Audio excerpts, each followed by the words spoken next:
बिस्मिल्लाहिर्रहमानिर्रहीम बिस्मिल्लाहिर्रहमानिर्रहीम। Dear students, अस्सलाम वालेकुम।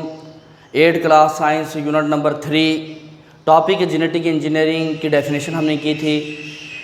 जेनेटिक इंजीनियरिंग एक ऐसी इंजीनियरिंग है जिसमें हम डोनर ऑर्गेनिजम्स से डिज़ायर्ड प्रोटीन्स के जीन्स हासिल करते हैं और उसको दूसरे ऑर्गेनिज़म में पुट करते हैं और अमूमी तौर पर हम उसमें बैक्टीरिया को यूज़ करते हैं ताकि वहाँ पर उसकी रिप्रोडक्शन हम करा सकें। तो आज का जो हमारा क्वेश्चन है वो ये है कि हम जेनेटिक इंजीनियरिंग के प्रोसेस में बैक्टीरिया को इस्तेमाल क्यों करते हैं। Why do we use bacteria in genetic engineering, सिर्फ बैक्टीरिया ही को क्यों। इसका सबसे पहली बात यह है कि it is very easy and very simple to handle the bacteria for the scientist. साइंसदानों के लिए बैक्टीरिया की स्ट्रक्चर कुछ इस तरीके से होती है कि उसको हैंडल करना बहुत आसान होता है। और दूसरी बात कि बैक्टीरिया के अंदर ऑर्गेनाइज्ड न्यूक्लियस नहीं होता। दुनिया में जितने भी ऑर्गेनिजम्स हैं, तमाम के तमाम ऑर्गेनिजम्स, तमाम के तमाम जानदार, उनकी बेसिक यूनिट ऑफ जो स्ट्रक्चर है, सेल है, उस सेल में एक central part that controls all the activities of a cell, जिसको हम न्यूक्लियस कहते हैं, बैक्टीरिया के अंदर न्यूक्लियस नहीं होता। Bacteria have no organised nucleus. इसी वजह से जिन जानदारों में न्यूक्लियस मौजूद हैं उनको हम यूकैरियोट्स कहते हैं, और सिवाय बैक्टीरिया के, बैक्टीरिया में ऑर्गेनाइज्ड न्यूक्लियस नहीं होता, इसको हम क्या कहेंगे, प्रोकैरियोट्स कहते हैं। अब चूंकि इसके अंदर न्यूक्लियस नहीं होता लेकिन इससे ज़िंदा रहना है, जानदार है, तो न्यूक्लियस के अंदर क्या होते हैं, क्रोमोसोम्स होते हैं। और क्रोमोसोम किस चीज़ के बने हुए होते हैं, डीएनए और प्रोटीन्स के। तो इसके सेंटर में एक मॉलिक्यूल मौजूद होता है डीएनए का, इसमें न्यूक्लियस मौजूद नहीं होता। अब ये देखिए कि why do scientists use bacteria in genetic engineering, के साइंटिस्ट जेनेटिक इंजीनियरिंग में बैक्टीरिया को क्यों इस्तेमाल करते हैं। इसके मुख्तलिफ हमने पॉइंट्स बनाए। Number 1, bacteria cell is very simple.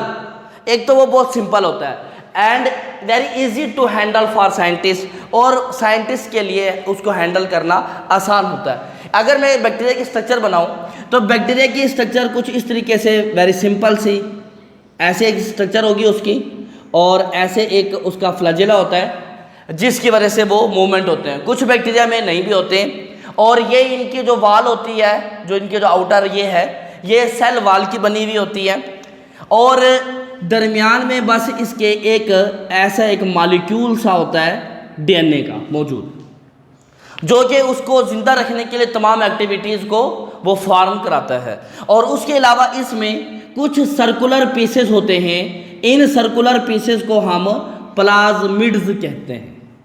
ये टोटल उसकी स्ट्रक्चर है। तो it is very, bacteria cell is simple and easy to handle for scientist. Number 2, it does not have organised nucleus, nucleus नहीं होता।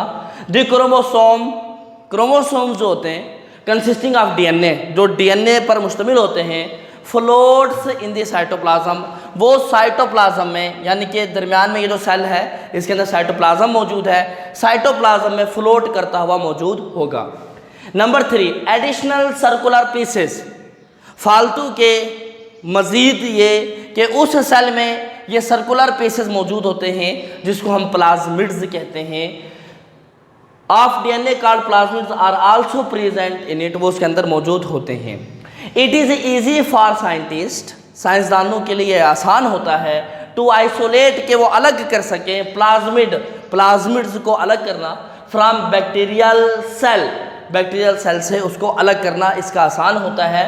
And attach a gene with it, और उसके साथ एक जीन को अटैच कर देते हैं। मतलब ये कि आगे जेनेटिक इंजीनियरिंग के प्रोसेस में जो हम डिज़ायर्ड प्रोटीन्स के जीन्स जो हम वहाँ से अलग करते हैं, डिज़ाइन जीन्स के जो हम प्रोटीन्स अलग करते हैं, वो हमने बैक्टीरिया में पुट करने होते हैं। तो यहाँ से ये जो प्लाज्मिड्स हैं इनको बैक्टीरिया से बाहर निकालना, आइसोलेट करना, अलग करना आसान होता है। Plasmid can carry the attach gene with bacteria, और प्लाज्मिड जो है वो फिर उस जीन्स को लेकर बैक्टीरिया में ट्रांसफर कर दिए जाते हैं। Number 5, plasmid act as carrier of a gene. जब उस प्लाज्मिड में हम अपनी मर्जी का जीन्स पुट कर देते हैं तो वो उस जीन्स को कैरियर करता है, उस जीन्स के मुताबिक इंस्ट्रक्शंस को आगे वो फैलाता है। और एक another reason for using bacteria in genetic engineering is their fast rate of reproduction.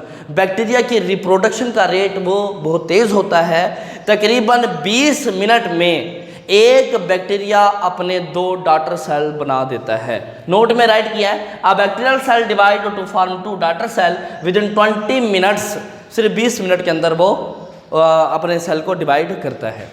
अब अगला क्वेश्चन हमारा ये है कि हम एक जीन्स को बैक्टीरिया में कैसे पुट करते हैं।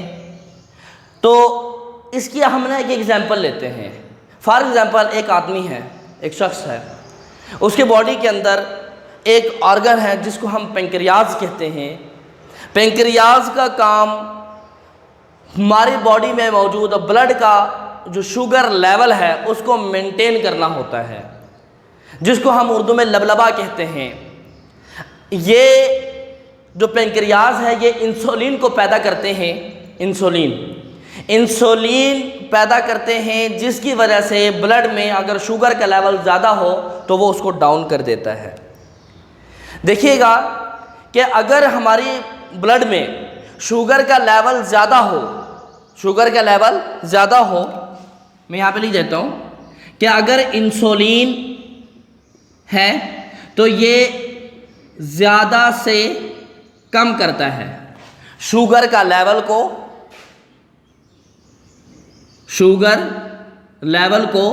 इंसुलिन क्या करेगा, ज़्यादा से कम करेगा, ताकि वो उसको मेंटेन करता है। जितना शुगर लेवल होना चाहिए वो वहाँ पर लाकर रखता है। और अगर शुगर का लेवल हमारी बॉडी में कम हो जाए तो उसके लिए ग्लाइकागॉन वो कम से ज़्यादा करते हैं, यानी कि शुगर के लेवल को अगर कम हो जाए तो वो ग्लाइकागॉन उसको ज़्यादा करते हैं। अब एक आदमी का पेंक्रियाज ने वर्किंग छोड़ दी, दैट मीन्स कि उसका जो पेंक्रियाज है वो इंसुलिन को पैदा नहीं कर रहा। तो पुराने ज़माने में ऐसे हुआ कि पहले तो ये डायग्नोज ही नहीं हुआ, लोग मर जाते थे, इससे डेथ हो जाती थी उनकी। जब डायग्नोज हुआ तो अब उन्होंने देखा कि हम जब पेंक्रियाज वर्किंग नहीं कर रहा तो इंसुलिन कहाँ से लेके आए। तो उन्होंने क्या किया, मुख्तलिफ जानवरों को ज़िबा करते, उनके पेंक्रियाज से एक्सट्रैक्ट करते थे इंसुलिन को, जो कि बहुत महंगा प्रोसेस था। और बहुत ये जो दवाई मेडिसिन के तौर पर जो इंसुलिन हमें अवेल होती थी वो बहुत महंगी होती थी। जेनेटिक इंजीनियरिंग के ज़रिए अब साइंटिस्ट ने क्या किया कि डिज़ायर्ड प्रोटीन, अब यहाँ पर हमारे पास डिज़ायर्ड जीन किसका है, इंसुलिन का है। तो हमने यहाँ पर एक इंसुलिन का जीन यहाँ पर निकाल लिया ऐसे।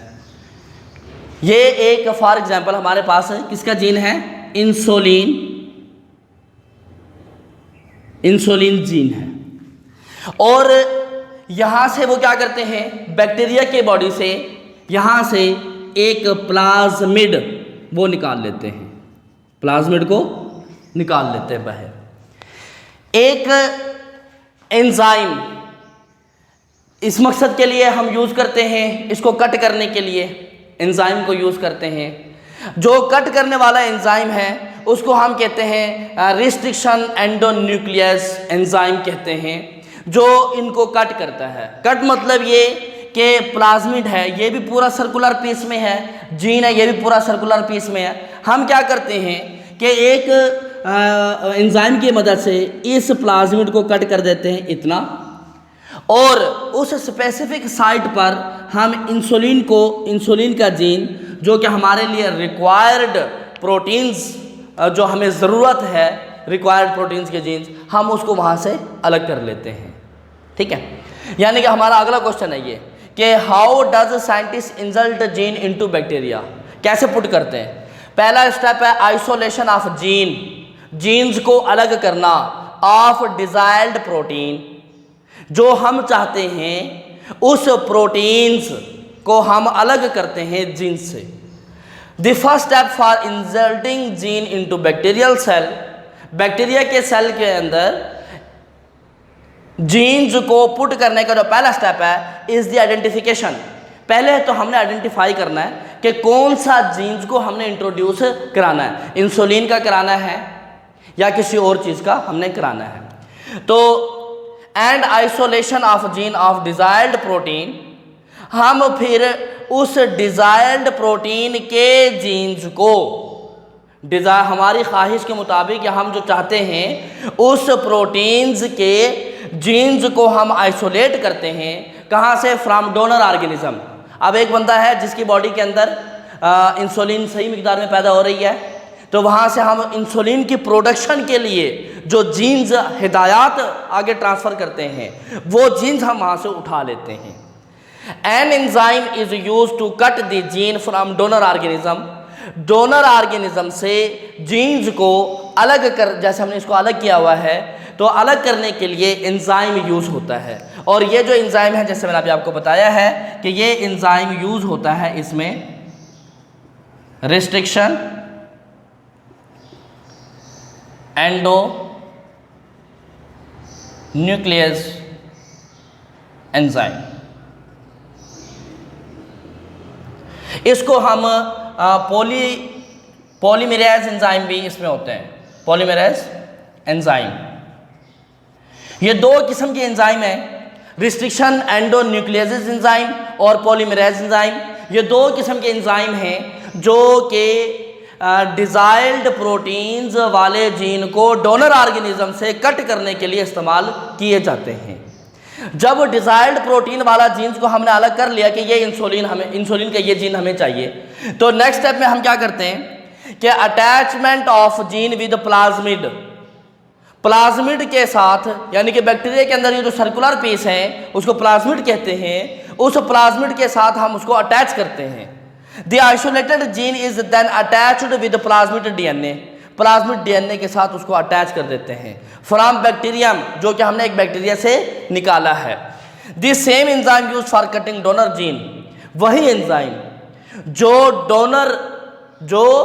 डोनर के बॉडी से जीन्स को कट करने के लिए इस्तेमाल होता है, वही एंजाइम यहाँ पर बैक्टीरिया के बॉडी से प्लाज्मिड को कट करने के लिए इस्तेमाल होगा। Is use to cut the plasmid DNA of specific site so that gene can be attached at the cut end of the plasmid।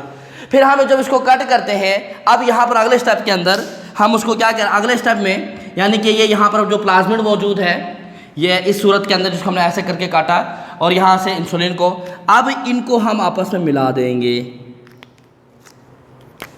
मैंने उसको ऐसे करके अटैच कर दिया, यानी कि पहले ये सर्कुलर पीस था, ये रेड में था, वो ब्लैक में था। रेड वाला प्लाज्मिड है, बैक्टीरिया के अंदर से निकला है। ये ब्लैक वाला जो है ये प्लाज्मिड, ये जो जीन है ये इंसुलिन जीन है। तो अब हमने उसको यानी कि एंजाइम की मदद से कट करके स्पेसिफिक साइट, ख़ास जगह से उसको भी कट गया, उसको भी कट गया।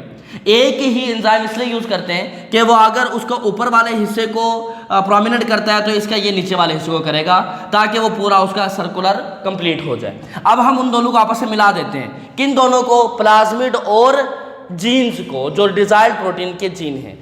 तो the attach gene of desired protein and plasmid DNA are collectively called recombinant DNA.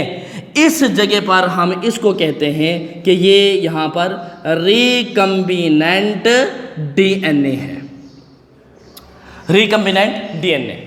अब नेक्स्ट स्टेप के अंदर इंजर्शन of recombinant DNA into bacteria, जहाँ से हमने इस प्लाज्मिड को बाहर निकाला था, प्लाज्मिड को बाहर निकाला, कट किया, उसके साथ जीन्स को अटैच कर दिया ताकि वो उसका कैरियर के तौर पे काम करे। अब इसको वापस उसी बैक्टीरिया में डाल देंगे जिस बैक्टीरिया से हमने इसको बाहर निकाला था।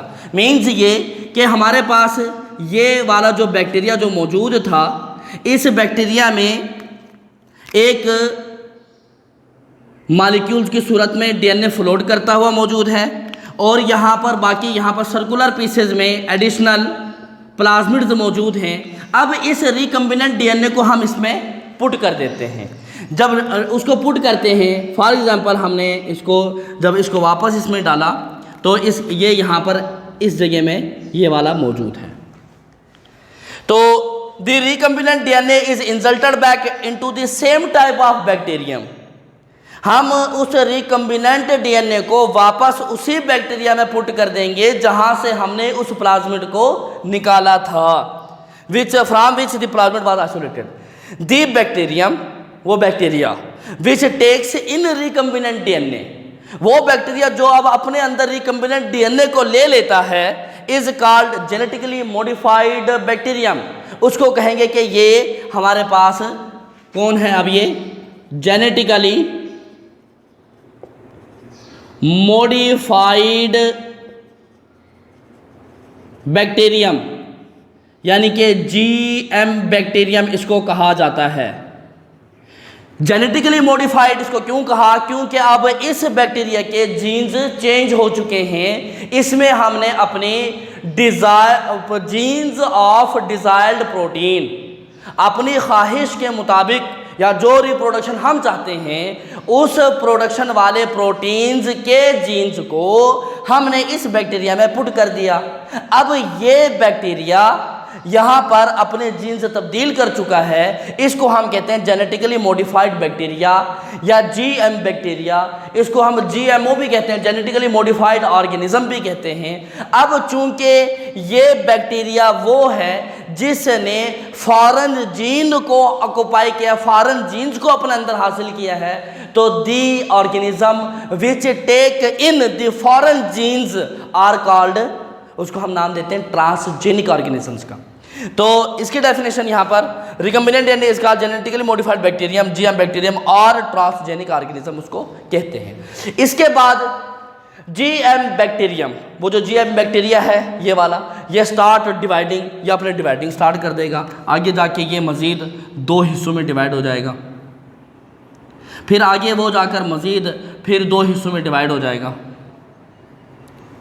इस तरीके से ये डिवाइड होते चले जाएंगे और इसके अंदर ये जो यहाँ पर जो मौजूद जो जीन्स हमने पुट किया है वो उसके हिसाब से डिवाइड होता चला जाएगा। यानी कि GM bacteria start dividing and process a bacterial colony, और फिर प्रोड्यूसेस अ बैक्टीरियल कॉलोनी, और वो एक बैक्टीरिया के कॉलोनी से बना लेंगे। यानी कि जैसे बैक्टीरिया रिप्रोडक्शन का प्रोसेस करता जाएगा, उनकी तादाद बढ़ती चली जाएगी, तादाद बढ़ती जाएगी, वो एक कॉलोनी से बना लेंगे। और every bacterium of colony contain the copy of gene of desired protein, और हर एक बैक्टीरिया में अब वो जीन्स होगा जो हमने अपनी डिजायर्ड प्रोटीन वाले पुट किए थे। नंबर 5 पे protein making of genes when bacterial colony grows, जैसे जैसे बैक्टीरिया की कॉलोनी बढ़ती जाएगी, इट स्टार्ट मेकिंग प्रोटीन्स, वो आगे प्रोटीन्स बनाते चले जाते हैं under the instruction of inserted genes. वो जो प्रोटीन्स जो बनाएंगे वो कौन से बनाएंगे? जो उनको हमने हिदायत दी हुई होंगी। अगर इंसुलिन की हिदायत दी है तो वो इंसुलिन के प्रोटीन्स बनाते चले जाएंगे। इस तरीके से हम कम वक्त में बल्क ऑफ मटेरियल, ज़्यादा तादाद में हम दवाइयाँ अद्वियात वगैरह हासिल कर सकते हैं। और पुराने ज़मानों की तरह जैसे हमें किसी भेड़ बकरियों को, एनिमल्स को ज़िबा करके उसके हम पेंक्रियाज से एक्सट्रैक्ट करते थे, अब वो भी बच जाएंगे। और जितनी पहले महंगी अद्वियात मिलती थी, अब उनकी कीमतें पहले जितनी नहीं रहेंगी, बल्कि अब वो आसानी से कम कीमत पर हर जगह हर बंदे की ज़रूरत के मुताबिक उसको अवेल हो सकती है। तो ये 2 क्वेश्चन आपके लॉन्ग क्वेश्चंस के हवाले से हैं, आपने इसको प्रिपेयर करना है, याद करना है, इसका होमवर्क आपने लाजमी करना है। Wish you best of luck, thank you.